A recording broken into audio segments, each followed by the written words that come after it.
రెండో సినిమాలు చేశామా డైరెక్టర్ అనిపించుకున్నామా అన్నట్టు కాదు. సినిమా చేస్తే సక్సెస్ అవ్వాల్సిందే, సూపర్ హిట్ కొట్టాల్సిందే, బాక్స్ ఆఫీస్ బద్దలు అవ్వాల్సిందే. ఆ రేంజ్ల సినిమాలు చేస్తున్నారు ఈ డైరెక్టర్లు. మిగతా వాళ్లకు సాధ్యం కాని రికార్డులు వీళ్ళకెలా, మిగతా వాళ్ళకి రాని సక్సెస్ వీళ్ళకే ఎలా? రిలీజ్ అయిన ప్రతి చోట వీళ్ళ సినిమాలకే ఎలా కలెక్షన్లు వస్తున్నాయి? ఇంతమంది డైరెక్టర్లుంటే వీళ్ళే ఎలా బ్లాక్ బస్టర్ డైరెక్టర్లు అయ్యారు?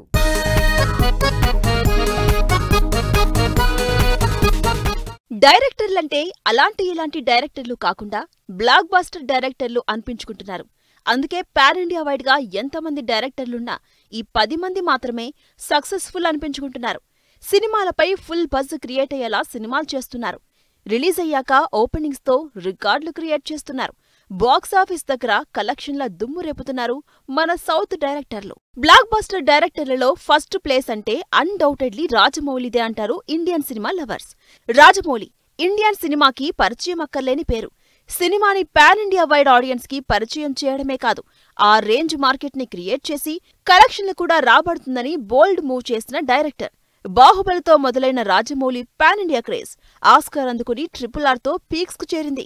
100 కోట్ల సినిమా చేయడానికే ముందు వెనుక ఆలోచించిన రోజుల్లో 2000 కోట్ల కలెక్షన్లు రాబట్టి ఇండియన్ సినిమా హిస్టరీని తిరగరాసిన తెలుగు డైరెక్టర్ గా నిలిచిపోయే డైరెక్టర్.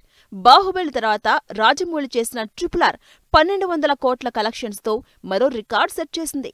కెరీర్ లో ఇప్పటి వరకు ప్లాఫే లేని డైరెక్టర్ గా 100% సక్సెస్ రేట్ తో కంటిన్యూ అవుతున్న రాజమౌళి మహేష్ హీరోగా మరో భారీ సినిమా చేస్తున్నారు. ప్రియాంక చోప్రాతో పాటు బాలీవుడ్ స్టార్ క్యాస్ట్ తో తెరకెక్కుతున్న వారణాసి సినిమా గ్లోబల్ ఆడియన్స్ ని టార్గెట్ చేసేలా అడ్వెంచర్ యాక్షన్ డ్రామాగా రాబోతుంది. ఈ సినిమా ఫస్ట్ రివీల్ ఈవెంట్ తో పాటు రిలీజ్ చేసిన కంటెంట్ తో సినిమా నెక్స్ట్ లెవెల్ అని హింట్ ఇచ్చేశారు రాజమౌళి.